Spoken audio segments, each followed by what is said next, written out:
வணக்கம் பிள்ளைகள். எங்களோட கடந்த கால வினாத்தாள் வரிசையில இப்ப நாங்க பார்த்து கொண்டிருக்கிறது சதவீதம். சதவீதம் பகுதி ஒன்று ஏ பாட்டில் 25 கேள்வியில் ஒரு கேள்வியா வரும். அதுக்கு பிறகு பி பாட்டில் 5 கேள்வியில் ஒரு கேள்வியா வரும். பகுதி 2ல 12 கேள்வியில் ஒரு கேள்வியா வரும். மொத்தம் 11 மார்க்ஸ் அல்லது 12 மார்க்ஸ் உரிய பாடம் 100க்கு. அதுல நாங்க இப்ப பார்த்து கொண்டிருக்கிறது பகுதி 1 பியில வர ஸ்ட்ரக்சர் கேள்வியில ஒரு கேள்வி. அதுல 2020 இருந்து 2021, 22, 23 பார்த்து நாங்கள் அதே மாதிரி 2018 பாஸ் பேப்பருக்கும் ஆன்சர் பார்த்து நாங்கள் இன்னைக்கு நாங்கள் 2024 பார்க்க போறோம். 2024ல என்ன கேள்வி கேட்டிருக்காங்கன்னு சொன்னா 2024ல இறைவரி இறைவரி மற்றும் பங்குச்சந்தை இந்த ரெண்டு பாடத்தை கலந்து இந்த கேள்வி அமைஞ்சிருந்தது. அப்ப கேள்வி என்னன்னு போவோம். கேள்விக்கு முதல்ல போவோம். ஒரு கேள்வியை நான் ஷேர் பண்றேன். ஓகே, அப்ப என்ன போட்டிருக்காங்க? கமலன் மறுபடியும் பாருங்க. இந்த கமலன் எத்தனையோ தரம் வந்துட்டார். என்ன கமலன் தனது வீட்டை ஒரு மாதத்திற்கு 8000 வீதம் ஒரு ஆண்டிற்கு வாடகைக்கு கொடுத்து மொத்த பணத்தையும் ஒரே தடவையில் பெறுகிறார். ஒரு மாதத்துக்கு 8000 ரூபாய் படி ஒரே தடவையில அவ்வளவு முழு வாடகையும் 12 மாதத்துக்குரிய வாடகையும் ஒரே தடவையில பெறுகிறாராம். வீடு இருக்கும் நகர சபை இவ்வீட்டை ஆண்டுதோறும் 12,000 மதிப்பிட்டிருக்கும் அதே வேலை, அதாவது ஆண்டு மதிப்பீட்டு பெருமானம் 12,000. சரியா? தரவுகளை ரஃப் பேப்பர்ல குறிக்கணும். தரவுகளை ரஃப் பேப்பர்ல குறிச்சாதான் இந்த தரப்பட்ட இடைவெளிக்குள்ள வெட்டி வெட்டி எழுதாம நீட்டா எழுதலாம். இதுக்குள்ளதான் கண்டுபிடிச்சு கொண்டிருக்கிறேன். ரஃப் பேப்பர்ல செய்துட்டு நோமலா ரஃப் பேப்பர்ல தரவுகளை குறிச்சிட்டு நோமலா செய்துட்டு அதுக்கு பிறகுதான் இதுல செய்க வழியோட சரியான விடையை எழுதணும். அப்ப ஆண்டு மதிப்பீட்டு பெருமானம் 12,000 என மதிப்பிடப்பட்டிருக்கும் அதே வேளை இறைவரி சதவீதம் 18. சரியா? ஆண்டு மதிப்பீட்டு பெருமானம் 12,000,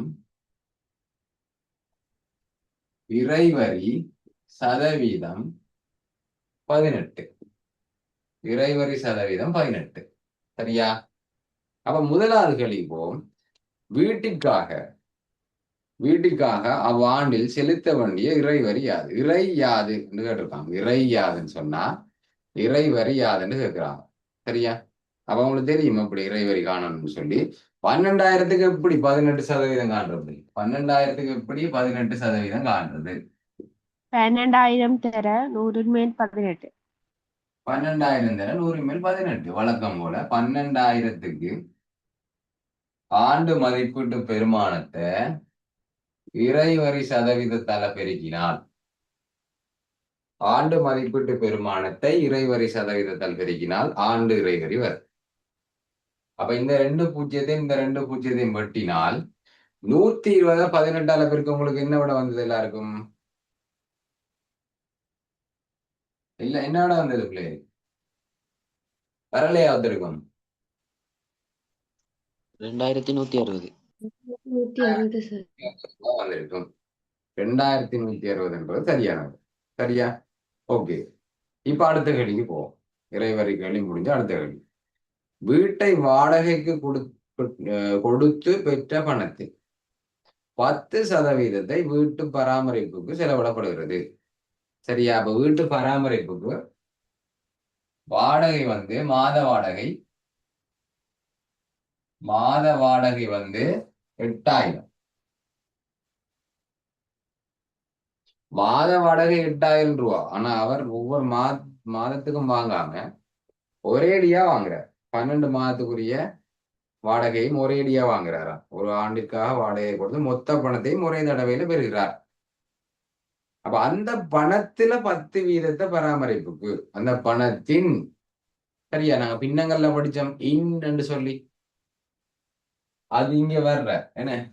அப்ப பராமரிப்பு செலவு பிள்ளை, பராமரிப்பு செலவு காணும். சரியா? பராமரிப்பு செலவு. பராமரிப்பு செலவை முதல்ல காணுவோம். 8000 ரூபா. 8000 ரூபா ஒரு மாத வாடகை. அப்படி 12 மாசத்துக்கு வாங்குற. சரியா? 12 மாசத்துக்கு வாங்கினா இதை நீங்க பெருக்கி எடுக்கலாம். சரியா? பெருக்கி எடுத்தா 12 தர 8 96. அப்போ பராமரிப்பு செலவு வந்து 96,000 வரும். சரியா? பராமரிப்பு 96,000. சரி, பராமரிப்பு செலவு இல்ல, வாடகை வந்து 96,000 வரப்போகுது.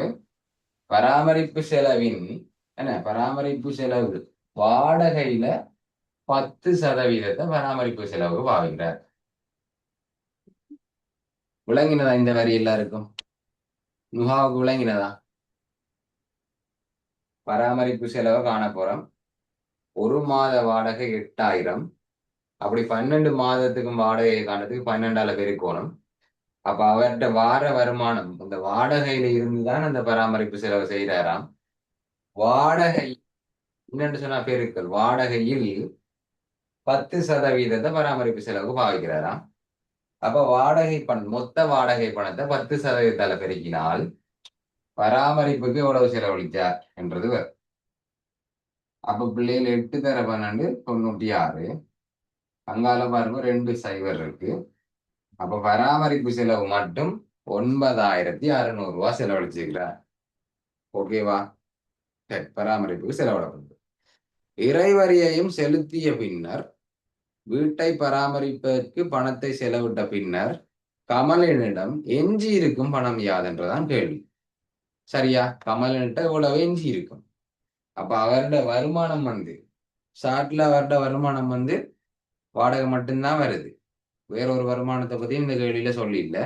மாத வாடகை 8000 படி 12 மாசத்துக்கும் 96,000 ரூபாய் அவர்கிட்ட வருமானம். சரியா? அவர்கிட்ட வருமானம் 96,000. அவருக்கு என்னென்ன செலவுகள் இருக்கு இதுல? மிஸ்டர் கமலனுக்கு என்னென்ன செலவுகள் இருக்கு இந்த கேள்வியில? இறைவரையும் பராமரிப்பு செலவு. அப்ப மொத்த செலவு காணும். அடுத்த வரியில மொத்த செலவு. மொத்த செலவு அவருடைய மொத்த செலவு என்னென்ன? ஒன்று, பராமரிப்புக்கு 9600 ரூபாய் செலவழிக்கிறார். இன்னொன்று, வருட இறைவரி 2160 ரூபாய் கட்டுறார். அப்ப ரெண்டையும் கூட்டினா மொத்த செலவு எவ்வளவு வரும்? அப்ப ரெண்டையும் கூட்டினா என்ன விட வந்தது பிள்ளைகள்? ரெண்டையும் கூட்டினா 11,000. Okay, very good. 11,760. 11,760. சரியா? இது மொத்த செலவு. மொத்த வரவு நாங்க காணணும். என்ன மொத்த வரவு? வாடகை மூலம் பெற்ற பணம். சரியா? இஞ்சால எழுதுறேன்னா இந்த கேள்வியில தொடர்ச்சியை இந்த பக்கம் எழுதுறேன். சரியா? அப்ப வாடகை மூலம் வருமானம் அல்ல மொத்த வருமானம்.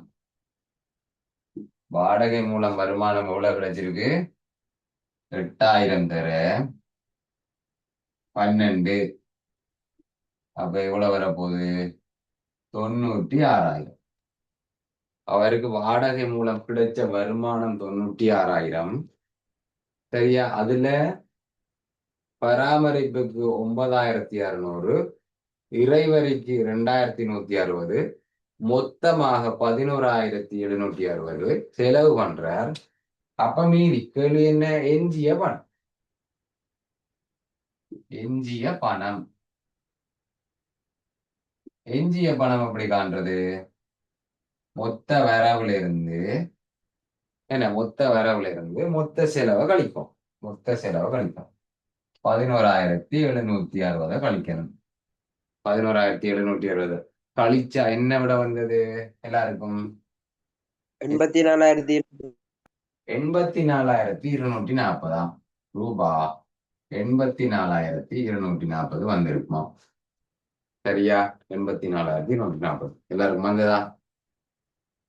சரி, ஓகே பிள்ளை. இந்த கேள்வி செய்யக்குள்ள உங்களுக்கு ஏதாவது ஞாபகம் வந்ததோ? இது எங்கேயோ பார்த்த மாதிரி இருக்கு. ஞாபகம் வந்துச்சா? இந்த கமலன், வாடகை, பராமரிப்பு செலவு, இறைவரி, எஞ்சிய பணம் எங்கேயோ பார்த்த மாதிரி ஞாபகம் இல்லையா? இனி எக்ஸ்பர்ட் ஆயிரும். பாஸ் பேப்பர் எக்ஸ்பர்ட் ஆயிரும். இது அந்த அந்த வருஷம் வந்து இந்த வருஷம் வந்துன்னு சொல்லக்கூடிய மாதிரி இருக்கும். சொல்லுங்க. 50-17 சொல்லுங்க. இந்த கேள்வி இதுக்கு முதல்ல எங்கேயாச்சும் பார்த்துருக்கீங்களா பிள்ளைங்க? ஞாபகம் இல்லையா? பின்னத்தில எத்தனையாவது? பின்னம் 2020ஆம் ஆண்டு. 2020 கமலன் மறுபடியும் கமலன் இருந்திருக்கிறார். அப்பவும் 2020 இருந்திருக்கிறார். இங்க பாருங்க, இந்த கேள்வியில முதலாவது கேள்வி வந்து முதலாவது தரவு வந்து 12,000 ரூபா ஆண்டு மதிப்பீட்டு பெருமானத்துக்கு 18% கட்டுறார். ஆகவே இறைவரி என்னண்டு 24ல கேட்டிருந்தது. 2020 கேள்வியை பாருங்க, எல்லாருக்கும் டிஸ்பிளே பண்றது தெரியுதா? 15,000 ரூபா ஆண்டு மதிப்பீட்டு பெருமானத்துக்கு 12% கமலன் கட்டுறாரு. அதே கமலன் தான், சரியா? அப்ப 15,000க்கு 12% கண்டிருப்பீங்க. ஓகேவா? அடுத்த கேள்வியை பாருங்க. அடுத்த கேள்வி, கமலன் தனது வீட்டினை மாத வாடகை 9,000 ரூபாய்க்கு வாடகை கொடுத்து முழு வாடகையும் ஒரே தடவை பெறுகிறார். இப்ப இந்த கேள்விக்கு வாங்க. 2024ல கமலன் தனது வீட்டை பாருங்க, வசனம் கூட மாற இல்லை, பேரை கூட மாத்த இல்லை. எவ்வளவு பஞ்சியில செட் பண்ணிருக்காங்க பாருங்க. அப்படியே காப்பி பண்ணி பேஸ்ட் பண்ணிருக்காங்க. கமலன் தனது வீட்டை ஒரு மாதத்திற்கு 8,000 வீதம் ஒரு ஆண்டு வாடகை கொடுத்து மொத்த பணத்தை ஒரே தடவையில் பெறுகிறார். இங்க என்ன சொல்லியிருக்கு? முழு வாடகை, மொத்த பணத்தையும் சொல்லாம முழு வாடகையும் ஒரே தடவையில் பெறுகிறார். சரியா? அவர் வீட்டின் ஓராண்டுக்காக இறைவரியை செலுத்துவதோடு வீட்டின் பராமரிப்பு செலவுக்கு 8,200 ரூபாயை செலவிடுகிறார். அங்க வந்து டிரெக்டா தந்திருந்தாங்க 8,200. இங்க உங்களுக்கு ஒரு சின்ன வேலை ஒன்று வச்சிருக்காங்க. ஏன்னா வாடகையில 10 வீதம், வாடகையில 10 வீதத்தை வீட்டு பராமரிப்புக்கு செலவிடுகிறார். அங்கால இறைவரியை செலுத்தின பின்னரும் வீட்டை பராமரிப்பதற்காக பணத்தை செலவிட்ட பின்னரும் கமலனிடம் எஞ்சியிருக்கும் பணம். 2020 என்ன வந்தது? இறைவரியை செலுத்துவதோடு வீட்டு பராமரிப்புக்கு 8,000 செலுத்துகிறார். அதன் பின்னர் கமலனிடம் எஞ்சியிருக்கும் பணம். விளங்கிச்சா? அப்படியே வந்துருக்கு. விளங்கிச்சா? அதே நான் சொல்றேன், இப்படித்தான் பாஸ் பேப்பர்ல எல்லா கேள்வியும் இருக்கும். ஆகவே நீங்க செஞ்சுட்டு போற கேள்வி உங்களுக்கு சர்ப்ரைஸா வரலாம். சரியா? உங்களுக்கு செஞ்சுட்டு போற கேள்வி அதே கேள்வி 2020 பாஸ் பேப்பரை செய்துட்டு போன பிள்ளைக்கு இதை பார்க்கக்குள்ள சரியான சந்தோஷமா இருந்தது. என்னடா அதே கேள்வி எதுக்கு போட்டிருக்காங்க? என்ன அதே கேள்வி, நம்பர் மட்டும் மாறு. இதுல 15,000 12%, மாத வாடகை 9,000, இதுல 8,000 எஞ்சிய பணம். அதே கேள்வி கேட்டிருக்காங்க. அப்ப அங்கேயும் அதே தான் செஞ்சோம். மாத வாடகை மூலமான வருமானத்தை கண்டுட்டு என்ன 9,000 தர 12 1,08,000 கண்டுட்டு அதுக்கு பிறகு பராமரிப்பு செலவு 8,200ஐயும் அந்த ஆண்டு இறைவரியை கூட்டி கழிச்சு நாங்கள் 2020 என்ன செய்தோமோ அதே கேள்வி அப்படியே வந்துருக்கு 2023. சரி, ஓகே. இப்ப இதுக்கு மார்க்ஸை போட்டுட்டு அடுத்த கேள்வியில என்ன திரும்ப வந்திருக்குன்னு பாருங்க. அப்ப இதை பாருங்க, இதுல வந்து இறைவரியை கண்டதுக்கு 12,000க்கு 18% கண்டதுக்கு ஒரு மார்க்ஸ், 2,160 கண்டதுக்கு ஒரு மார்க்ஸ். அதுக்கு பிறகு இதுல பாருங்க, இந்த கேள்விக்கு 3 மார்க்ஸ், 2வது கேள்விக்கு 3 மார்க்ஸ் போட்டிருந்தாங்க. பராமரிப்பு செலவு அதாவது பராமரிப்பு செலவு வாடகையில 10 வீதம், வாடகையில 10 வீதம்ன்றத சரியா கண்டுபிடிச்சதுக்கு இந்த 9,600க்கு இல்ல, இந்த ஸ்டெப்புக்கு தான் மார்க்ஸா, இந்த ஸ்டெப்புக்கு தான் மார்க்ஸ். 9,600க்கு மார்க்ஸ் இல்லை, இந்த ஸ்டெப்புக்கு தான் மார்க்ஸ். சரியா? அது மாதிரி 9,600ஓட இந்த இறைவரியை கூட்டினா மொத்த செலவு வரும். அதனால மொத்த செலவை கண்டுபிடிச்சதுக்கு ஒரு மார்க்ஸ் இல்ல. சரியா? ரெண்டையும் கூட்டினதுக்கு தான் ஒரு மார்க்ஸ். இவருக்கு மார்க்ஸ் இல்ல.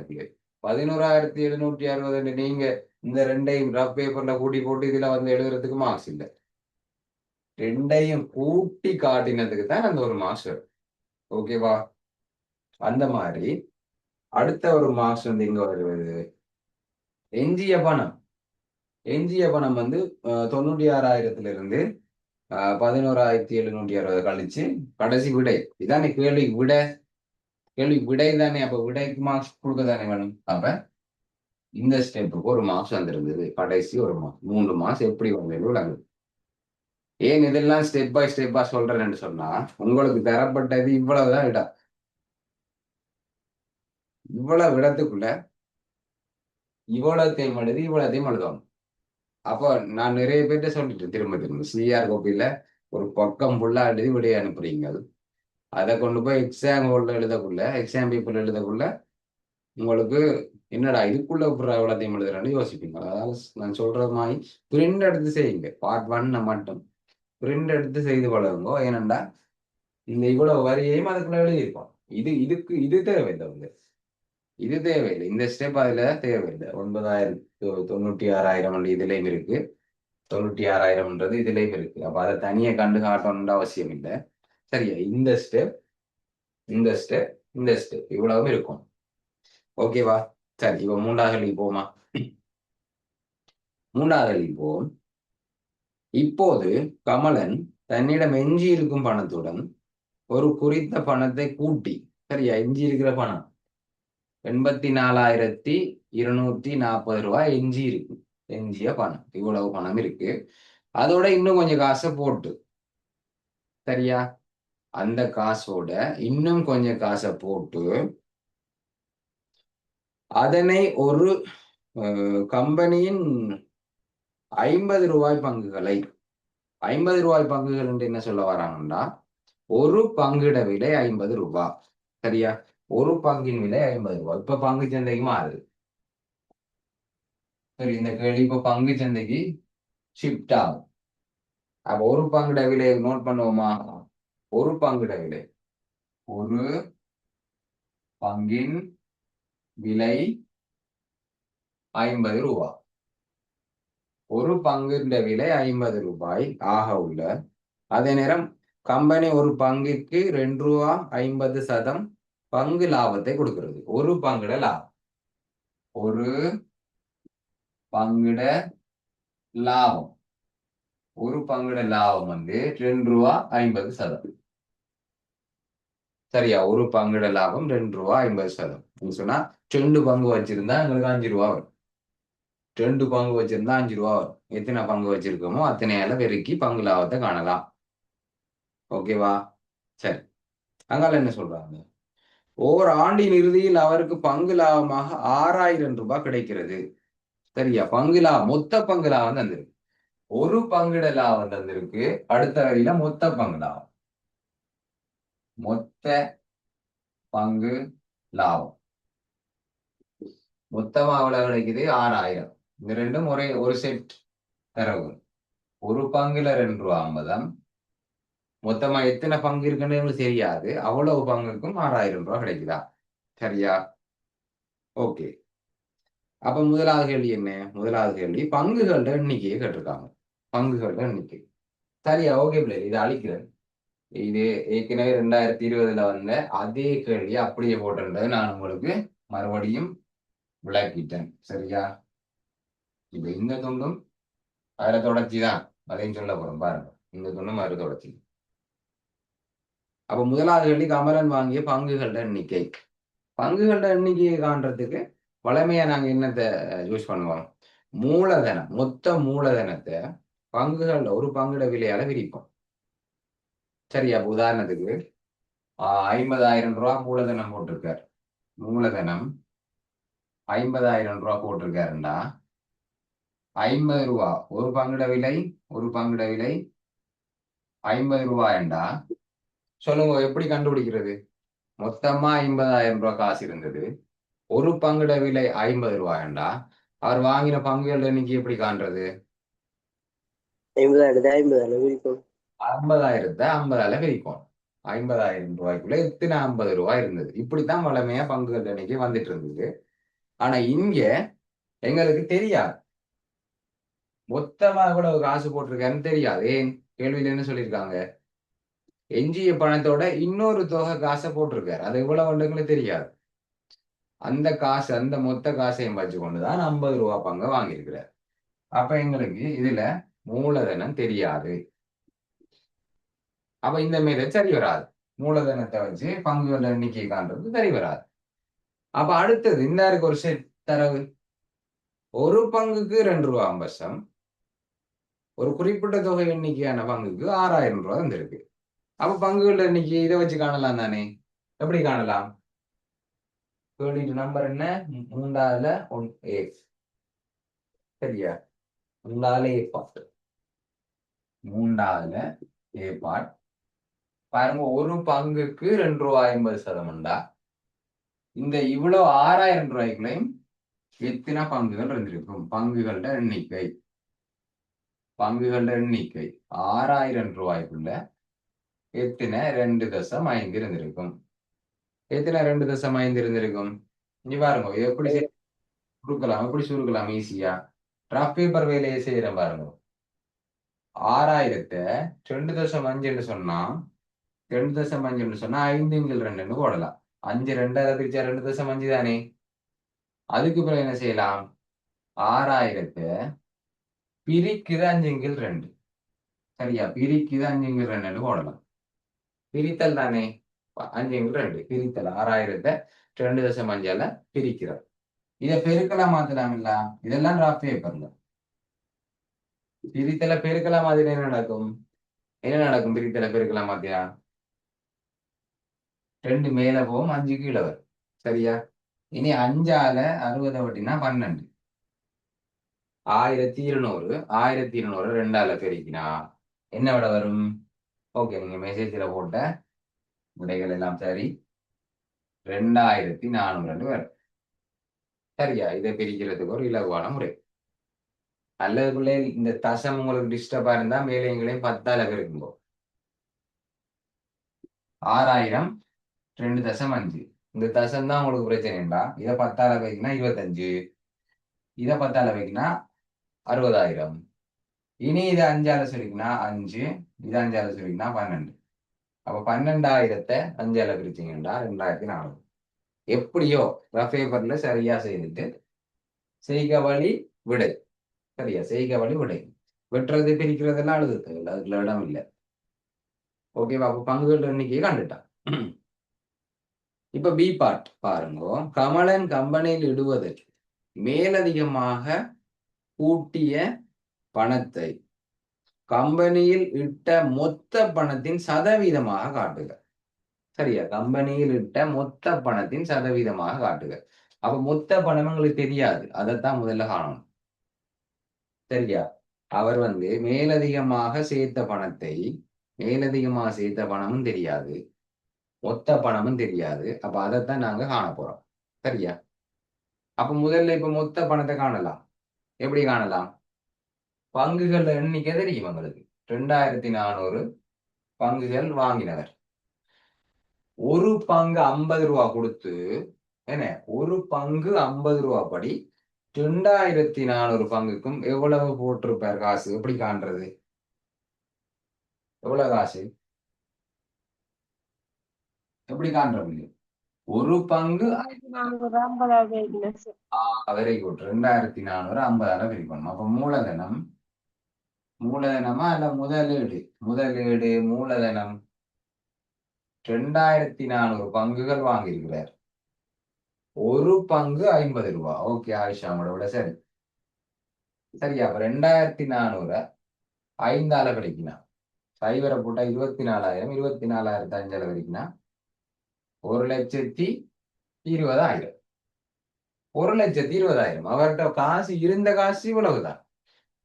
வாடகை காசுல இருந்து இறைவரியை பராமரிப்பு செலவையும் போக அவர்கிட்ட மிச்சமா இருந்தது 84,000 தான். ஆனா 1,20,000 போட்டிருக்காரு. அப்ப மேலதிகமா காசு போட்டிருக்கிறார். அப்ப மேலதிக காசை காணலாம். எப்படி மேலதிக பணத்தை காணலாம்? மேலதிக பணம், மேலதிகமாக அவர் செய்த பணம் 84,000 காசு இருந்தது, 1,20,000 போட்டிருக்காருண்டா மேலதிக பணத்தை எப்படி காண்றது? எப்படி காண்றவர்களே? 20,000 20,000 84,240 கழிச்சா என்ன விட வந்தது? என்ன சைலண்டா போத்தன் செயல போல இருக்கு. 35,000. Very good. ஓகே, மெசேஜ்ல போடுறீங்களா? 35,760.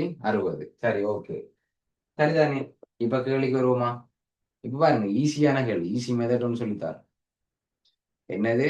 கமலன் கம்பெனியில் இடுவதற்காக மேலதிகமாக கூட்டிய பணத்தை கம்பெனியில் இட்ட பணத்தின் சரியா கம்பெனியில இட்ட பணத்தின் சதவீதமாக தருக. சரி, இந்த பணத்துல சதவீதமாக தருக. அப்ப சதவீதம் என்று சொன்னாலே உங்களுக்கு தெரியும் என்ன செய்யணும். சதவீதம் என்றாலே 100க்கு எவ்வளவு காண்டு. சதவீதம் என்று கேள்வி வந்தாலே இதான் மேது. சதவீதம் வீதம் என்று கேள்வி வந்தாலே 100க்கு எவ்வளவுன்னு சொல்லுவோம். சரியா, முன்னுக்கு ஒரு பின்னம் இருக்கும். பின்னுக்கு தரம் 100ன்னு முடியும். முன்னுக்கு ஒரு பின்னம் இருக்க போகுது. சரியா, அப்ப 12,000 1,20,000 ரூபாய் முதலிட்ட பணம். சரியா, மேலதிகமாக சேர்த்த பணம் 35,760. சரியா, அஞ்சு பாருங்க. இப்ப வாசிக்கும் திரும்ப. மேலதிகமாக கூட்டிய பணத்தை கம்பெனியில் இட்ட மொத்த பணத்தின் சதவீதமாக தருக. சரியா, மேலதிகமாக இட்ட பணத்தை கம்பெனியில் போட்ட முதலீட்டின் சதவீதமாக தருக. அவ்வளவுதான். அப்ப 2 0 2 0 1 0 1 0 அங்கால வெட்டோன்னு முடியல. அங்கால டிராஃப்ட் பேப்பர்ல இதை மேல 2ஆல வெட்டி அல்லது 6ஆல வெட்டி இது 6ஆல வெட்டி சுருக்கக்குள்ள என்ன விட வருது. கடைசி விட என்ன வந்தேன். என்ன விட வந்த கடைசி விடை 29.76. 29.76. சரி, 29.76ன்னா 29.76 போடுங்க. 29.8. சரியா, ஆக்குரேட்டா 29.76 வந்ததா பாப்போம். 3576 120 பிரிச்சா 29.8. சரியா 29.8 வருது. 7 எல்லாம் இல்லை. சரியா 29.8 வருது. சரியா, ஓகே. அப்ப இதுல எப்படி மார்க்ஸ் வந்திருக்குன்னா, முதலாவது பங்குகள எண்ணிக்கையை கண்டதுக்கு இந்த 2100 கண்டதுக்கு 2400 கண்டதுக்கு ஒரு மார்க்ஸ் விடைக்கு போட்டிருக்காங்க ஒரு மார்க்ஸ். ஓகேவா, அதே மாதிரி அடுத்ததுக்கு 4 மார்க்ஸ். இந்த கிளிக்கு 4 மார்க்ஸ். எப்படி என்றா 50ஆல பெருக்கி இருக்கிறோம் இல்லையா. 50ஆல பெருக்கி இருக்கிறோம். 2400 50ஆல பெருக்கி இருக்கிறோம். அப்ப அந்த ஸ்டெப்புக்கு ஒரு மார்க்ஸ். சரியா, இதுல இந்த பங்குகள எண்ணிக்கை பிழையாக கண்டு. சரியா, ஹெல்ப் பண்ணுவாங்க எங்களுக்கு மார்க்கிங்ல. சரியா, எங்களோட மார்க்ஸ் குறைக்கிறதுக்கு விரும்ப மாட்டாங்க. எல்லாரும் மார்க்ஸ் தாரத்துக்கு தான் விரும்புவாங்க. ஒரு தடவை இதுல 2400 பிள்ளையா செய்திருக்கீங்க. 1200 வந்துட்டு. ஆனா இந்த இடத்துல மூலதனத்தை காண்றதுக்கு நீங்க செஞ்ச பிள்ளையான விடைய சரியா 50ஆல பெருக்கிறீங்கன்னு சொன்னா, சரியா 50ஆல பெருக்கிறீங்கன்னு சொன்னா அதுக்கு ஒரு புள்ளி வழங்க எங்களுக்கு சொன்னவங்க. சரியா, 50ஆல பெருக்கி இந்த பிள்ளையான விடைய எல்லா நேரத்திலையும் இப்படி வராது. சரியா, பிறகு வந்து செகண்ட் டைம்ல டீச்சர்ஸ் மாரோட போய் சண்டை பிடிக்கிறேன். சிவர் சொன்னார், பிள்ளையான விடைய சரியான இடத்துல போய் பிரதிட்டு இருந்தா ஒரு மார்க்ஸ் கொடுக்கணும்னு சொல்றாங்களே. அது எப்பவுமே இல்லை. எப்பவுமே இந்த வசனத்தை சொல்லி இருக்குன்னா இல்ல தானே. சில இடங்கள்ல இப்ப இடை காண்ற கேள்வியில எல்லாம் மினக்கிட்ட அந்த அட்டவணையை உருவாக்குவோம். நடுப்பெருமானம் எஃப்எக்ஸ் எஃப்டி டி நிரல் எல்லாம் உருவாக்கக்குள்ள ஒரு இடத்துல பிழைச்சன்றதுக்காண்டி இப்போ உதாரணத்துக்கு நடுப்பெருமானம் பிழைச்சா நடுப்பெருமான நிரல் பிழைச்சா அங்கால எஃப்டி பிழைக்க போகுது. எஃப்டி பிழைச்சா கூட்டுத்தொகை எஃப்டி பிழைக்கும். கூட்டுத்தொகை எஃப்டி பிழைச்சா சிக்மா எஃப் ஆஃப் எஃப்டி பிழைச்சா இடை காண்றதை பிழைக்கும். இடை காண்றதை பிழைச்சா இடையை வச்சு கொண்டு அங்கால செய்யற வேண்டி பிழைக்கும். அப்போ ஒற்று மிஸ்டேக்காண்டி புல் தண்டனையும் கொடுக்கிறாதுன்னு அந்த பிள்ளைக்கு. அப்ப சில இடங்கள்ல பிழையான விடைய சரியான இடத்துல பிரதிட்டு இருக்கணும். அப்ப அந்த இறக்க அடிப்படையில புள்ளிகள் கிடைக்கும். அது எப்பவுமே இல்லை பிள்ளை, எப்பவுமே இல்லையா. பிறகு போயிட்டு சண்டை பிடிக்கிறேன் இல்லையா. ஓகே, அப்ப 2400க்கு பதிலாக இதுல பிள்ளையா போட்டிருந்து. சரியா, என்ன இஞ்சி இருக்கணும் அந்த பிள்ளையான்னு சொல்லி சும்மா ஒரு நம்பர் எழுதிடாது. இஞ்சி அந்த நம்பர் இருந்திருக்கணும். அந்த நம்பரை இஞ்ச போட்டிருக்கணும். சரியா 50ஆல பெருக்கிருந்தா அந்த ஒரு மாசம் வந்துருக்கு. ஓகேவா, அடுத்தது மேலதிகமாக கூட்டிய பணம். இதுக்கு ஒரு மார்க்ஸ். பிறகு சதவீதம் காண்றதுக்கு 2 மார்க்ஸ். அதாவது இந்த ரெண்டும் சரியா போட்டிருந்தா ஒரு மார்க்ஸ், அங்க விடைக்கு ஒரு மார்க்ஸ், மொத்தம் 4 மார்க்ஸ் கொடுத்திருந்தாங்க அந்த கேள்வி. ஓகேவா, இப்ப பாருங்க 2020க்கு மறுபடியும். சரியா, இங்க பாருங்க கமலன் என்ன செய்யற 2020ல 2020 ஓ 20 கமலன் எஞ்சி இருக்கும் பணத்தை ஒரு பங்கின் விலை 40 ரூபா உள்ள கம்பெனியின் பங்குகளை முதலீடு செய்கிறார். அப்ப இந்த கேள்வியில 2024 கேள்வியில எஞ்சிய பணத்தோட ஒரு தொகை பணத்தை கூட்டி, சரியா, கமலன் எஞ்சிய பணத்துடன் ஒரு தொகை பணத்தை கூட்டி 50 ரூபா பங்குகளை வாங்குறார். இந்த அந்த வேலை இல்லை. 2020 இதோட ஒப்பிடக்குள்ள ஈஸி. ஏன்னா இதுல அப்டேட் வெர்ஷன் தான் 2024. எஞ்சி இருக்கும் பணத்தை 40 ரூபா பங்கு, எக்ஸ்ட்ரா பணம் எல்லாம் போடல, 40 ரூபா பங்குகளை வாங்குறார். சரியா? அப்ப இதுல பங்கு லாபம் தந்திருக்கு. அப்போ ஒரு பங்குக்கு எவ்வளவு லாபம் கிடைக்கும்னு சொல்லியிருக்கு. இந்த கேள்வியில பங்கு லாபம் தந்திருக்கு. அதை வச்சுக்கொண்டு பங்குகள் எண்ணிக்கையை கேட்டிருக்கு. சரியா? ஓகே. அப்ப கிட்டத்தட்ட 2020 கேள்வியும் 2024 கேள்வியும் சேம். ஒற்று கேள்வி கூட மாத்தாம அப்படியே போட்டிருக்காங்க. அப்ப நீங்களும் கடைசி 6 வருஷ பாஸ் பேப்பரை எல்லா பாடத்திலையும் செய்திருப்போம். சயின்ஸ்லையும் செய்யுங்க, இங்கிலீஷ்லையும் செய்யுங்க, வரலாறுலையும் செய்யுங்க. அதே கேள்வி திரும்ப வரும். சரியா? வேற ஒன்றையும் போட்டு இழுத்து போட்டு புத்தகத்து மேல புத்தகத்தை அடுக்கி அடுக்கி அடுக்கி அதுக்குள்ள நித்திர விடுறேன். சரியா? பாஸ் பேப்பர் புக் கொண்டு வாங்குங்கோ. 5 பாடத்துக்கும், முக்கியமான 5 பாடத்துக்கும் வாங்குங்கோ. இப்ப இருந்து படியுங்க. இன்னைக்கு 3ஆம் தேதி. அப்ப ஒரு மறுபடியும் ஒரு தடவை ஞாபகப்படுத்துங்க. 150 நாட்கள் மட்டுமே. பரீட்சைக்கு இன்னும் 150 நாட்கள். இடையில எழுப்பணுமே, நித்திர விடுறாக்கள் எழுப்பத்தானே வேணும். சரியா? அப்ப 10க்கு 10 வந்ததா? என்ன மார்க்ஸ் காணையில் இன்னைக்கு ஒருத்தர மார்க்ஸ் முதமையா கேள்வி முடிஞ்சோடனே போடுவீங்க மெசேஜ்ல. இன்னைக்கு ஒருத்தர மார்க்ஸ் என் காணையில 10க்கு 10 வரலையோ? Okay okay. 50 700 சரி இருக்கு. நான் கதைச்சிட்டு இருந்தேன் வழியா போடலையா? சரி ஓகே ஓகே.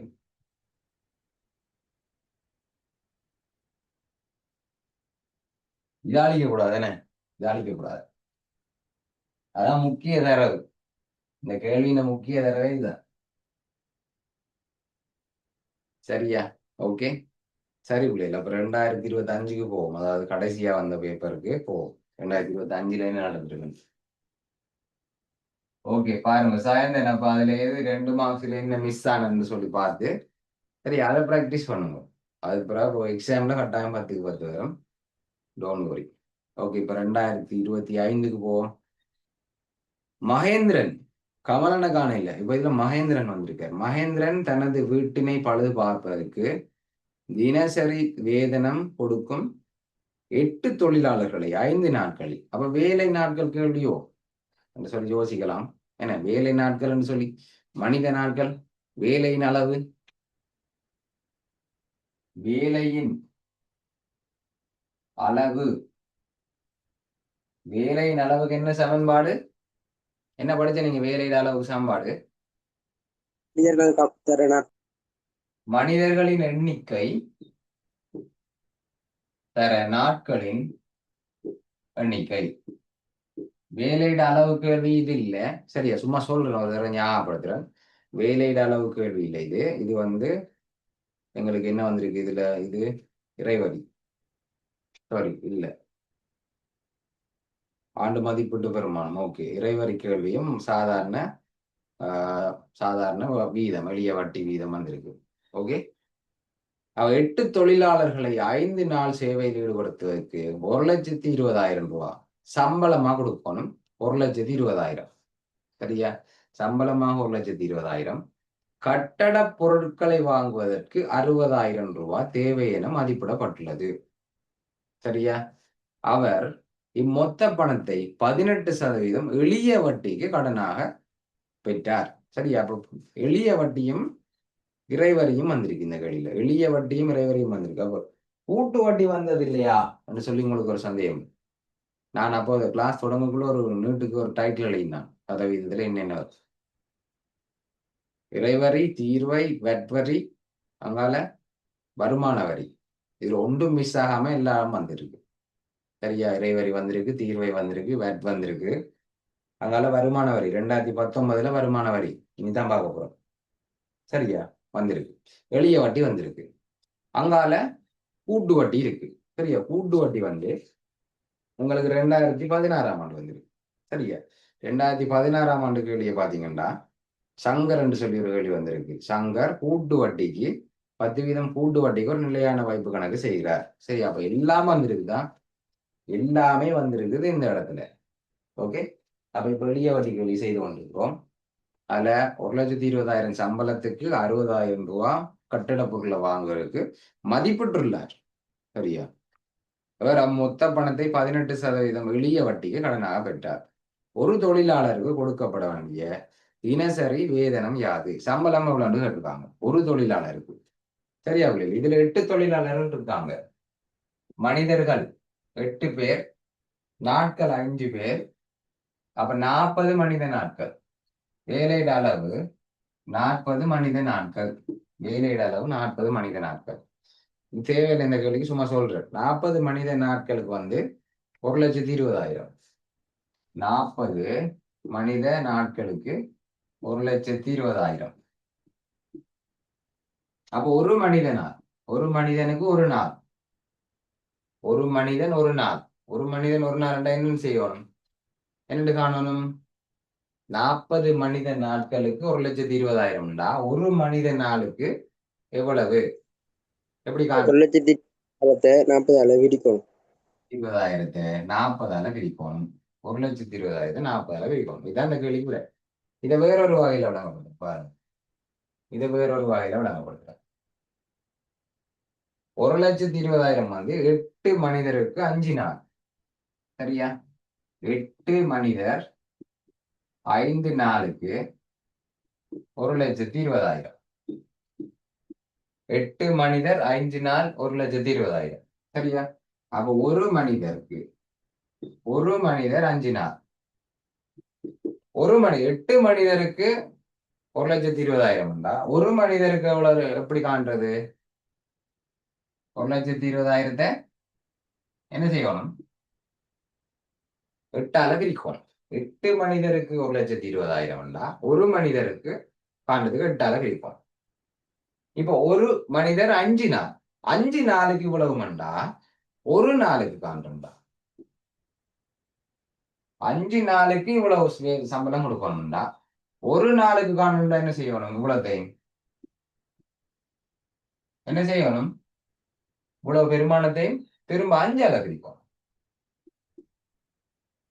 சரியா பிள்ளைகள், திரும்ப சொல்றோம் பாருங்க. 8 பேர் 5 நாள் இந்த சம்பளம் கொடுப்போம். அப்ப 8 பேருக்கு இவ்வளவு சம்பளம்டா, ஒரு ஆளுக்கு காண்றதுக்கு 8ஆல பிரிப்போம். 5 நாளுக்கு இவ்வளவு சம்பளம்டா, ஒரு நாளுக்கு காண்றதுக்கு 5ஆல பிரிப்போம். சரியா, அப்ப இவ்வளவுத்தையும் இவ்வளவு டீப்பால எழுத தேவையில்ல. ஒரு வரியில 1,20,000 40 போட்டாலும் சரி. சரியா, முதலாவது விடை 1,20,000 40ஆல பிரிச்சாலும் ஓகே, 8 தர 5ஆல பிரிச்சாலும் ஓகே. அப்ப உங்களுக்கு இதை வெட்டி சுருக்க தெரியும் தானே? வெட்டி சுருக்கலாம் என்ன பிள்ளை? வெட்டி சுருக்க என்ன விட வந்தது? 1,20,000 40ஆல பிரிச்சா என்ன விட வந்தது? என்ன விட வந்தது? இருக்கணுமா? 40 0 0 3. அப்ப 3 பின்னுக்கு 3 0. ஆகவே 3,000 வந்ததா? ஓகே, வெரி குட், 3,000 வந்தது. அப்ப முதலாளி ஒரு ஆளுக்கு கொடுக்க வேண்டிய சம்பளம் 3,000. ஓகே, இதுல நேரடியாக 3,000 ரூபா போட்டிருந்தால் 2 மாசம் கொடுக்க சொல்லியிருந்தாங்க 2025 ஸ்கீம்ல. எப்பவுமே அப்படி சொல்ல மாட்டாங்க. சரியா, எப்பவுமே அப்படி சொல்ல மாட்டாங்க. நீங்க ஸ்டெப் எழுதி எழுதி செய்யுங்க. சரியா, ஓகே. அடுத்த வெளி போவோம். 2வது, செப்பமாக 6 மாதங்களுக்கு பின்னர் கடனில் இருந்து விடுபடுவதற்கு. கடனில் இருந்து விடுபடுறதுக்காட்டு மொத்த கடன் தெரியணும் உங்களுக்கு. என்ன சம்பளம், தொழிலாளர் கொடுத்த சம்பளம், மொத்த சம்பளம் 1,20,000 செலவழிக்கணும் என்று மதிப்பிட்டிருக்கார். அம்மாய் பொருட்செலவு, பொருள் செலவு 60,000. பொருள் செலவு 60,000 என்று மதிப்பிட்டு 18% எளிய வட்டிக்கு கடனும் வாங்கிட்டார். இவ்வளவு எஸ்டிமேட் பண்ணார். சம்பளம் 1,20,000. அப்போ கட்டிட பொருட்கள் வாங்குறதுக்கு, சீமெண்ட் அது இதெல்லாம் வாங்குறதுக்கு ஒரு 60,000. அப்போ 1,80,000 எனக்கு தேவை. ரெண்டு சொல்லி போட்டு 18% ஆண்டு எளிய வட்டிக்கு கடன் எடுத்துட்டார். அப்ப அந்த 6 மாசத்துல இருந்து கடன்ல இருந்து விடுபடணும்டா ஒரு வருஷத்துல இல்லை, 6 மாசத்திலேயே அரை வருஷத்திலேயே கடன்ல இருந்து விடுபடணும்டா செலுத்த வேண்டிய மொத்த பணம். செலுத்த வேண்டிய மொத்த பணம்டா என்ன, கடனை மட்டும் திரும்ப கொடுத்தா சரியா? இல்ல, 6 மாச வட்டியும் கொடுப்போம், அரை வருட வட்டி. அப்ப நீங்க ஒரு வருஷ வட்டியை கண்டுட்டு அதை 2ஆல பிரிச்சு விட்டீங்கன்னா சரி. சரியா? அப்ப செலுத்த வேண்டிய வட்டி, செலுத்த வேண்டிய செலுத்த வேண்டிய வட்டி எப்படி காண்றது? 1,80,000க்கு 1,80,000க்கு எப்படி 18% காண்றது? எப்படி காண்றது 1,80,000க்கு 18%? 18க்கு 100ஆல பெருப்பான். இது ஒரு வருட வட்டி தான் வரப்போகுது. ஒரு வருட வட்டி 1,80,000 18% பெருக்கினா ஒரு வருட வட்டி வரும். ஆனா 6 மாசத்திலேயே கடன்ல இருந்து விடுபடலாம்னு யோசிச்சுட்டு 6 மாசம்னா அரை, இவனை திரும்ப 2ஆல பிரிக்கணும். செய்து போட்டு ஒரு வருஷ வட்டியை கண்டு போட்டு 2ஆல பிரிக்கலாம், அல்லது இதுலேயே வச்சு முடிச்சிருவோம். இது உங்களும் ஒரு வருஷ வட்டி, அரையால பிரிக்கினா அரை வருட வட்டி வரும். அல்லது ஒரு வருட வட்டி 18%, அப்ப 6 மாசத்துக்கு 9%. ஒரு வருட வட்டி 18% சொல்லியிருக்கு. அப்ப 6 மாசத்துக்கு இதை போடாம நிறைய போடாம 100 மேல் 9 போட்டு செய்திருக்கலாம். இப்படி ஏதாவது ஒரு முறையில நீங்க செய்திருப்பீங்க. அப்ப 2 சைவர், இதை வட்டினா 9. அப்ப 1,800 9ஆல பேருக்கு என்ன விட வந்தது? என்ன பிள்ளையான விட கொண்டு வந்திருக்கு மெசேஜ்ல? சரி, ஓகே, இப்ப சரி. 16,200 என்ன பிள்ளை? 16,200 ரூபா வட்டி கொடுக்கணும். அப்ப செலுத்த வேண்டிய மொத்த தொகை, செலுத்த வேண்டிய மொத்த தொகை, செலுத்த வேண்டிய மொத்த பணம், மொத்த பணம் 180 கடன், அதையும் கொடுக்கணும். இப்ப 16,200 வட்டி, அதையும் கொடுக்கணும். ஆகவே டோட்டல் எவ்வளவு? ரெண்டையும் கூட்ட 1,96,200 ரூபா கொடுத்தாருன்னா 6 மாசத்துல கடன்ல இருந்து விடுபடலாம். கடனையும் கொடுத்து வட்டியையும் கொடுத்தா. ஓகேவா? சரி, அடுத்தது பாருங்க, 3வது கேள்விக்கு போவோம். பழுது பார்த்தலை தொடங்கும் போது தொழிலாளர் வேதனம் 12%, சரியா? அவர் பிளான் பண்ணது 12,000 ரூபாய்க்கு பிளான் பண்ணது. ஆனா அதுல ஒரு ஆப்பு என்ன நடந்தது? 12% அதிகரிச்சிருக்கு. 12% அதிகரிச்சுட்டான் தொழிலாளர் சம்பளத்தை கூட்டித்தாங்கன்னு சொல்லி போராட்டம் பண்ணதால 12% அதிகரிச்சு. சரியா? அதே மாதிரி கட்டட பொருட்களுக்கான செலவு 15% அதிகரிச்சுட்டு 60,000 ரூபாய்க்கு பிளான் பண்ணியிருந்தவர். ஆனா அவர் 15% அதிகரிச்சுட்டான். சம்பளம் 12% அதிகரிச்சுட்டு பொருட்செலவு 15% அதிகரிச்சுட்டு, அப்ப அவர் பிளான் பண்ண மாதிரி எல்லாம் பிழைச்சிட்டு என்ன? அப்ப என்ன அங்க என்ன கேட்டிருக்காங்க? பழுது பார்ப்பதற்கு மேலதிகமாக தேவைப்படும் பணத்தை மதிப்பிடப்பட்ட பணத்தின் சதவீதமாக காட்டுக. சரியா? சதவீதமாக காட்டுகன்னு சொன்னாலே 100க்கு எவ்வளோன்னு சொல்லணும். சரி, அப்ப எதுக்கு சதவீதமாக சொல்லியிருக்கு? மேலதிகமாக தேவைப்படும் பணத்தை மதிப்பிடப்பட்ட பணம். மதிப்பிடப்பட்ட பணம் எவ்வளவு? 1,80,000. ஆரம்பத்துல அவர் சம்பளம் 120 கொடுத்தா சரி, ஒரு செலவு 60,000 கொடுத்தா சரி, 180 கொடுத்தா சரி என்று சொல்லி ஒரு பிளான் போட்டு வச்சிருந்தார். ஆனா திடீரென்று சம்பளமும் கூடிட்டு, பொருள் விலை கூடிட்டு, அதனால இப்ப எவ்வளவு கூடி இருக்கு, முதல் பிளான் பண்ணதை விட எவ்வளவு கூடி இருக்கு, அது சதவீதமாக திருட்டு. அப்போ ஒவ்வொன்றையும் தனித்தனியே காணுவோம். சம்பளம் எவ்வளவு கூடி இருக்கு?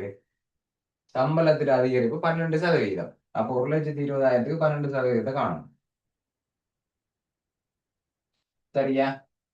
அப்ப எத்தனையாவது கேள்வி? 3வது. சம்பள அதிகரிப்பு, சம்பளம் எவ்வளவு அதிகரிச்சிருக்கு?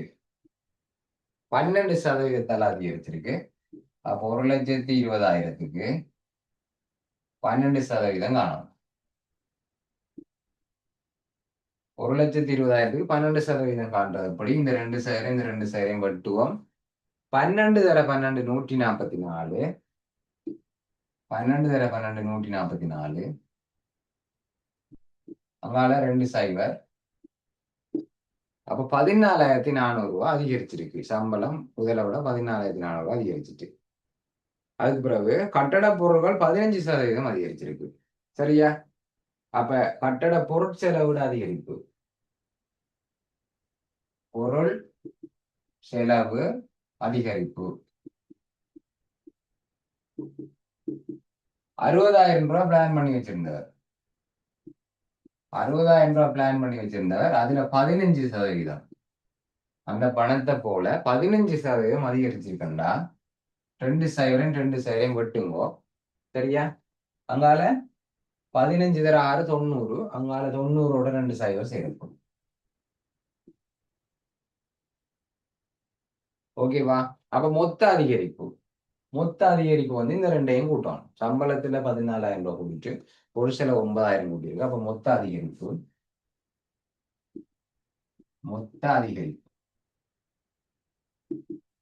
14,400ஓட 9,000 கூட்டணும். கூட்டினா என்னோட வந்தது? மொத்த அதிகரிப்பு என்னோட வந்தது?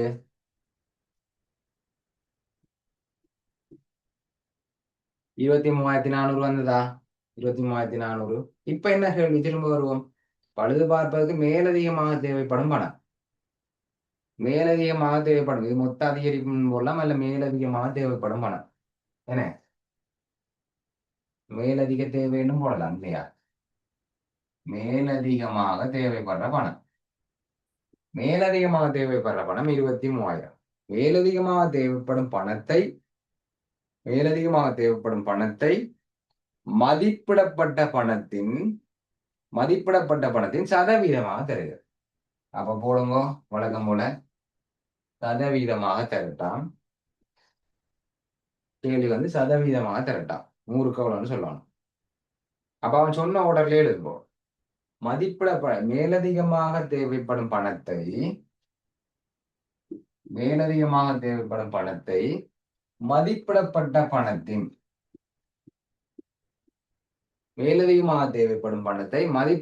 பணத்தின் சதவீதமாக காட்டுது. அவ்வளவுதான். அப்ப இந்த ரெண்டு சேரையும் மட்டுங்கோ, இந்த ரெண்டு சேரையும் மட்டுங்கோ. அது பிறகு இது 6ஆல வெட்டலாம். மேலே 6ஆல வெட்டலாம். 6ஆல வெட்டி சுருக்க கடைசி விட என்ன வந்தது?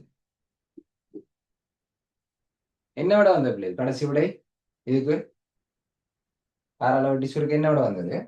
விடை 13%. சரியா? 13% வந்ததா எல்லாருக்கும்? ஓகே. அப்ப இந்த கேள்விக்கு 4 மார்க்ஸ். ஓகே, முன்னுக்கு இருந்து நாங்க மார்க்ஸ் போடல. சரி, ஓகே. இதுக்கு பிள்ளைகள் இதுக்கு நேரடியாவே 2 மார்க்ஸ் தந்திருந்தாங்க. இருந்தாலும் இதுக்கு ஒரு மார்க்ஸ், இதுக்கு ஒரு மார்க்ஸ் போடுவோம். 2 மார்க்ஸ். அதுக்கு பிறகு 6 மாத வட்டியை அந்த பெருக்கிறதுக்கு, சரியா, பெருக்கி விடையை காண்றதுக்கு 2 மார்க்ஸ். இந்த ஸ்டெப்புக்கு 2 மார்க்ஸ். இதுக்கு ஒரு மார்க்ஸ், இதுக்கு ஒரு மார்க் போடுவோம். அதுக்கு பிறகு கூட்டுத்தொகை, செலுத்த வேண்டிய மொத்த தொகை விடையை கண்டதுக்கு ஒரு மார்க்ஸ். 2வது கேள்விக்கு 3 மார்க்ஸ். ஓகேவா? இல்ல, 2வது கேள்விக்கு 2 மார்க்ஸ் தான் இருக்கு. 2வது கேள்விக்கு 2 மார்க்ஸ். ஓகே. 16,000 விடைக்கு ஒரு மார்க்ஸ். இதுக்கு 16,200க்கு ஒரு மார்க்ஸ். அங்கால 2ஐயும் கூட்டினதுக்கு ஒரு மார்க்ஸ். 2. 1வது கேள்விக்கு 2 மார்க்ஸ், 2வது கேள்விக்கு 2 மார்க்ஸ், 3வது கேள்விக்கு 4 மார்க்ஸ். எப்படி 3வது கேள்விக்கு 4 மார்க்ஸ்? இந்த ஸ்டெப் அல்லது இந்த ஸ்டெப் கடைசி 14,400 கண்டுபிடிச்சதுக்கு ஒரு மார்க்ஸ். பொருட்செலவு அதிகரிப்பு 9,000 கண்டுபிடிச்சதுக்கு ஒரு மார்க்ஸ். அதுக்கு பிறகு இந்த சதவீதம் கடைசி விடை 13%ன்றதுக்கு ஒரு மார்க்ஸ். இந்த பின்னத்தை 100% பெருக்கின பாருங்க, அதுக்கு ஒரு மார்க்ஸ். மொத்தம் 4 மார்க்ஸ் இந்த கேள்விக்கு. ஓகேவா? மொத்தம் 4 மார்க்ஸ் இந்த கேள்விக்கு. இப்ப அடுத்த கேள்விக்கு போவோம். 4வது கேள்வி விலங்காட்டி கேளுங்க. ஏதாவது விலங்காட்டி கேட்கலாம். 4வது கேள்வி பாருங்க. மகேந்திரனின் வீடு உள்ள நகர சபை. ஓகே, இப்ப எளிய வட்டி முடிஞ்சு. இவ்வளவு நேரம் எளிய வட்டி கேள்வி பார்த்துட்டு இருந்தோம். எளிய வட்டி கேள்வி முடிஞ்சு இப்ப இறைவரி கேள்விக்கு வாரம். இறைவரி. மகேந்திரனின் வீடு உள்ள நகரசபை வீட்டின் ஆண்டு மதிப்பீட்டு பெருமானத்தின் 16% இறைவரியாக அறவிடுகிறது. ஆண்டு மதிப்பீட்டு பெருமானம் எங்களுக்கு தரல, 16% இறைவரியாக அறவிடுகிறது. மகேந்திரன் ஒரு காலாண்டிற்கு இறைவரியாக 800 ரூபாய் செலுத்துகிறார். காலாண்டு இறைவரி தந்திருக்கு. அப்ப இதெல்லாம் அளிக்கிறேன். இந்த கேள்வி அளித்தனா எளிய வட்டி கேள்வி அளிக்கிறேன். தேவையில்லை உங்களுக்கு. சரி, அப்ப இறைவரி ஒரு இறைவரி தர இல்ல, ஆண்டு மதிப்பீட்டு பெருமானம் தர இல்ல, ஆண்டு மதிப்பீட்டு பெருமானம் தர இல்ல, காலாண்டு வரி மட்டும் தராங்க. காலாண்டு வரி இறைவரி 800 கால் வருஷத்துக்கு 3 மாசத்துக்கு 800 ரூபாய் ஆட்டம். மகேந்திரனின் வீட்டின் ஆண்டு மதிப்பீட்டு பெருமானம் யார்? ஆண்டு மதிப்பீட்டு பெருமானத்தை காண்றதுக்கு காலாண்டு வரி தந்தாலே அந்த கேள்வியில கட்டாயம் ஆண்டு இறைவரி வரும். ஆண்டு இறைவரி காண்ற ஒரு ஸ்டெப் ஒன்று இருக்கும், அது செய்யறது தான். ஓகே, 3200 என்ன காலாண்டு வரியை கண்டுட்டு ஆண்டு இறைவரியை காண்றதுக்கு என்ன செய்யணும்? என்ன செய்யணும்? மனார்த்திகா 4 பெருக்கணும் சார். 4 பெருக்கணும். பிரிச்சு விடுற இல்லை. ஆண்டு இறைவரியை தந்துட்டு காலாண்டு இறைவரியை கேட்டா 4 பிரிப்போம். காலாண்டு இறைவரியை தந்துட்டு ஆண்டு இறைவரியை கேட்டா 4 பெருக்குவோம். அப்ப ஆண்டு இறைவரியை காணும். ஆண்டு இறைவரி, ஆண்டு இறைவரியை காண்றதுக்கு இங்க பாருங்க, அந்த கேள்விக்கு இந்த கேள்வியும் சம்பந்தம் இல்லையே. 3200.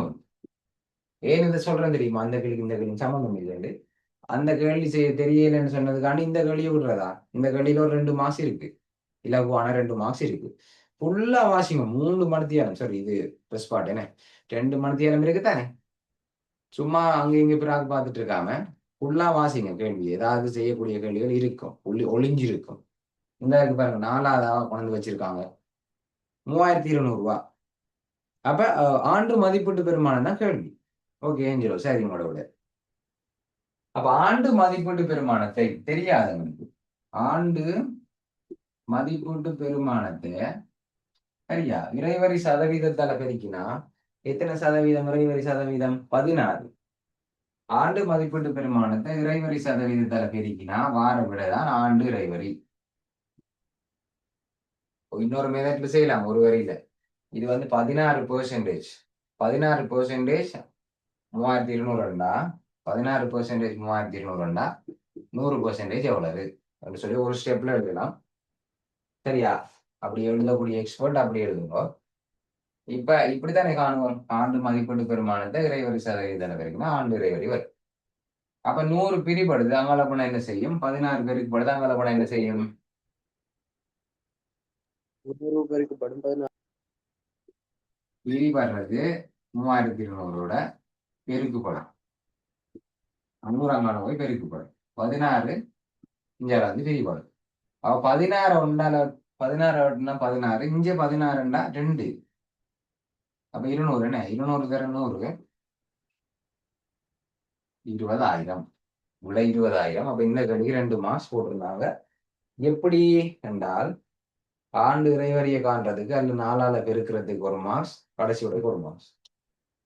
இதுல 4ஆல பெருக்கிறது அல்ல இந்த ஒரு வரி வந்தா ஒரு மார்க்ஸ், கடைசி விட வந்தா ஒரு மார்க்ஸ் போட்டுக்கொள்ளுங்க. 10க்கு எத்தனை எல்லாருக்கும்?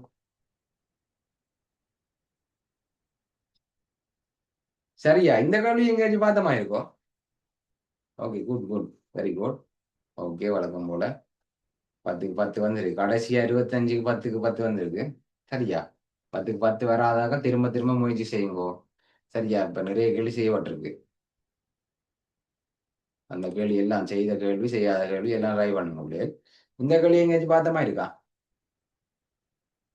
2022 இந்த இருக்கு பாருங்க. இது 2022 அமலன், மகேந்திரன் இல்ல அமலன். ஆண்டு மதிப்பீட்டு பெருமானம் தந்திருக்கு 15,000. காலாண்டு இறைவரி தந்திருக்கு பாருங்க. காலாண்டு இறைவரி 600. காலாண்டு இறைவரி 600. இங்க காலாண்டு இறைவரி 800. இந்த கேள்வியில காலாண்டு இறைவரி 600. அப்ப 600 4ஆல பிரிக்கு நான் 2400. 2400 வச்சுக்கொண்டு அந்த சதவீதத்தை கேட்டிருக்காங்க. சரியா? அப்ப காலாண்டு இறைவரியை வச்சுக்கொண்டு ஆண்டு இறைவரிக்கு கேள்வி வந்திருக்கு. சரியா பிள்ளை? ஓகே, அப்ப 2025 வெற்றிகரமா முடிச்சிட்டோம். அப்ப போதும். அங்கால சதவீதம் பகுதி 1ல 16 17 எல்லாம் செய்யல. சரியா, அதை நீங்க முயற்சி செய்யுங்க போல. முயற்சி செய்துட்டு எனக்கு அனுப்புங்க. ஒருக்கா 19 இருக்கா வருமான வரி இருக்கா குயிக்கா பார்ப்போமா? 19 சரியா, 19 இருக்கா பார்ப்போம். கண்டு 2019 2019 ஒரு சின்ன கேள்வி தானே பிள்ளை, டக்குன்னு பார்க்கலாம். சின்ன கேள்வி. சாரி, எங்க போயிட்டு. ஓகே, 2019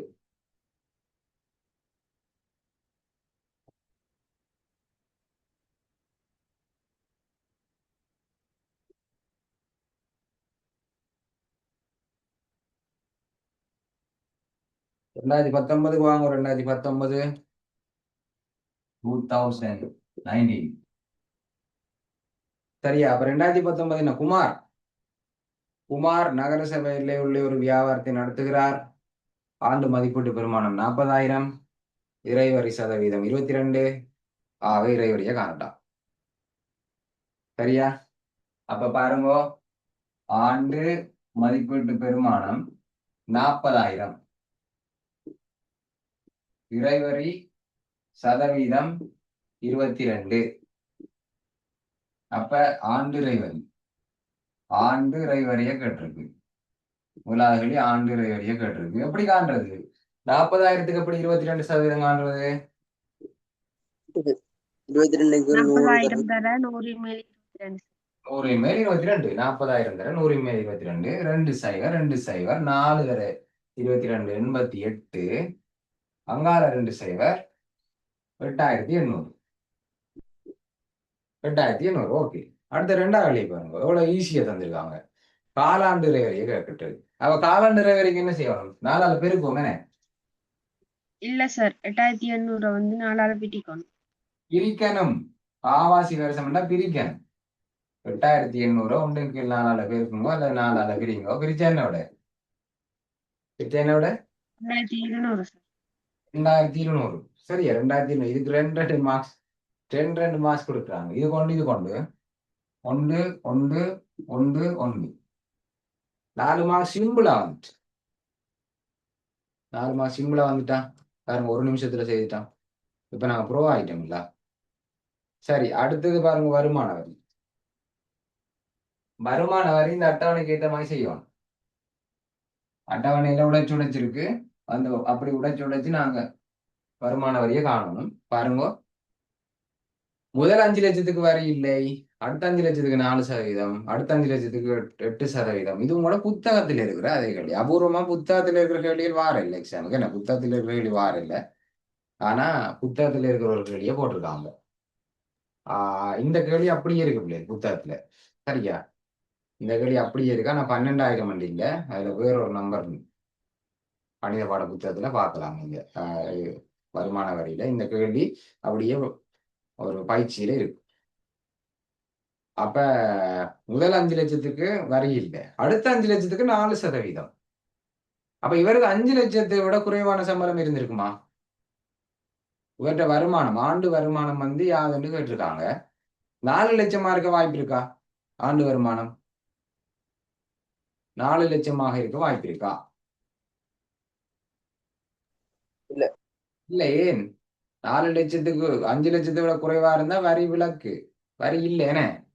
ஆனா இவர் வரி கட்டுறார், 12,000 ரூபாய் கட்டுறார்.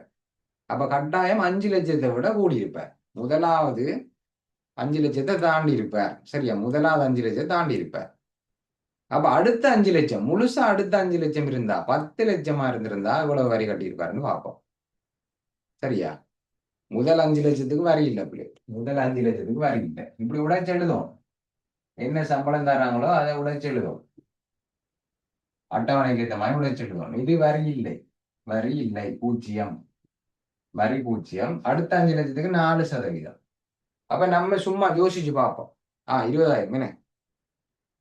10 லட்சம் வருமானம் இருந்தா முதல் 5 லட்சத்துக்கு வரி இல்லை. அப்ப அடுத்த 5 லட்சத்திற்கு வரி. அடுத்த 5 லட்சத்திற்கு வரி.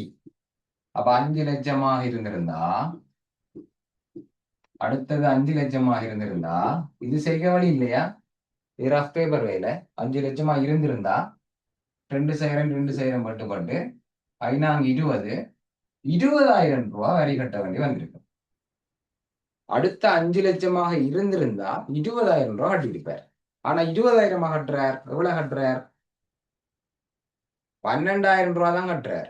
அப்ப இதுல இருந்து உங்களுக்கு என்ன விளங்குது? 5 லட்சமாக இருந்திருந்தா 4% படி 20,000 ரூபாய் கட்டியிருப்பார். அப்ப இது 5 லட்சம் இல்ல, 5 லட்சத்தை விட குறைவா தான் இருந்திருக்கு. 5 லட்சம் இல்ல, 5 லட்சத்தை விட குறைவாக தான் இருந்திருக்கு. அது உங்களுக்கு தெரியாது, சரியா? 5 லட்சத்தை விட குறைவா தான் இருந்திருக்கு. அது எவ்வளவுன்னு தெரியாது. அதுல 4% எவ்வளவு? அதுல 4% தான் 20,000, சாரி 12,000. தெரியாது. 5 லட்சத்துல 4% 20,000. இதுல எவ்வளவுன்னு தெரியாது. ஆனா அதுல 4% 12,000 தெரியும். அப்ப சொல்லுங்க, 100 பிரிபடுது, 4 பெருக்கப்படுது, அங்கால போன என்ன செய்ய போகுது? 12,000தோட 100 பெருக்கப்படும், 4 பிரிபடும். அப்ப நான் 3 12 என்ன? நான் 3 12 3000 30,000 3 லட்சம். அப்ப 3 லட்சம் விட வந்து 3 லட்சம். அவற்றை வருட வருமானம் 3 லட்சம் போட்டுட்டு போகுமா? விட வந்து என்ன முடியாது? விட வந்து என்ன? அவற்றை வருட வருமானம் 3 லட்சம் பிளஸ் 3 லட்சம் பிளஸ் 5 லட்சம் மொத்தம் 8 லட்சம். ஆகவே ஆண்டு வருமானம், ஆண்டு வருமானம் 3 லட்சம், சாரி 5 லட்சம் பிளஸ் 3 லட்சம், விடை வந்து 8 லட்சம். சரியா பிள்ளைல? அப்ப இந்த கேள்விக்கு 6 மார்க்ஸ் கொடுத்துருந்தாங்க. இந்த கேள்விக்கு 6 மார்க்ஸ். எப்படின்னா இதுல இந்த 20,000 கண்டுபிடிச்சோம். இந்த ஸ்டெப் 2 மார்க்ஸ், இதுக்கு இந்த ஸ்டெப் 2 மார்க்ஸ். அடுத்தது 4 வீதத்துக்குரிய ஆண்டு வருமானம் 3 லட்சம் இது கண்டது 1 மார்க்ஸ். அதுக்கப்புறம் 2ஐயும் கூட்டினதுக்கு, இதையும் கூட்டினதுக்கு 2 மார்க்ஸ். கடைசி விடை 1 மார்க்ஸ். மொத்தம் 6 மார்க்ஸ் கொடுத்துருந்தாங்க இந்த கேள்விக்கு. அப்ப ஆண்டு வருமான வரியும் வந்திருக்கு, கூட்டு வட்டியும் வந்திருக்கு, எல்லா கேள்வியும் வந்திருக்கு. போதுமான அளவு கேள்வி பார்த்துட்டோம். நான் பார்த்துட்டேன், நீங்களும் பார்க்கணும். அதே நேரம் 150 நாளுக்கு ஞாபகமும் வச்சிருக்கணும். சரியா? அப்ப இடைக்கிடைக்க ப்ராக்டிஸ் பண்ணி பாருங்க. புத்தகம் அது எல்லாத்தையும் ஒரு ஓரமா வச்சு போட்டு, ஓகே வெரி குட், 10க்கு 10 எடுத்து எல்லாருக்கும் வாழ்த்துக்கள். எத்தனை குறைவான மார்க்ஸ் எடுத்தாலும் பிரச்சனை இல்லை. திரும்ப ப்ராக்டிஸ் பண்ணுங்க. விளங்காட்டி வீடியோ இருக்கு, குரூப்ல போட போறேன். சரியா? அந்த லிங்க் ஊடாக நீங்க இந்த வீடியோவை திரும்ப பார்த்து கொள்ளலாம். இடர்படுற கேள்வியை திரும்பவும் ஒரு தடவை ப்ராக்டிஸ் பண்ணி பாருங்க. அதோட 2016 17 அதை செய்து எனக்கு அனுப்புங்க. நான் உங்களுக்கு விடைகளை அனுப்புறேன், குரூப்லயும் போடுறேன். அதையும் ப்ராக்டிஸ் பண்ணி பாருங்க. அப்ப அடுத்த வாரம் இன்னொரு பாடத்தோட தொடங்குவோம். இப்ப நாங்க வெற்றிகரமாக 8 பாடங்கள் முடிச்சிருக்கிறோம். அதாவது 8 6 48 கேள்விகள். 48 கேள்வியோட மேலதிக கேள்விகளும் செய்திருக்கிறோம். ஆனா நம்மளோட பிளான் படி 48 கேள்வி தான். அப்ப இன்னும் ஒரு கொஞ்சம் கேள்வி தான் இருக்கு பிள்ளைகள். அதையும் செய்துட்டோம்னு சொன்னா சும்மா சிம்பிளா கூலா போகலாம். எக்ஸாமுக்கு டென்ஷன் இல்லாம இதுதான் எனக்கு வருமென்று முதலே தெரியும். அதனால எனக்கு ஒரு டென்ஷனும் இல்லைன்னு சொல்லி உங்களை நீங்களே ஒரு உத்வேகத்தோட கணித பாட எக்ஸாமுக்கு போகலாம். ஓகே பிள்ளைகள், அப்ப சந்தேகங்கள் இருந்தா கேளுங்கோ. ஓகே, வாழ்த்துக்கள், நன்றி.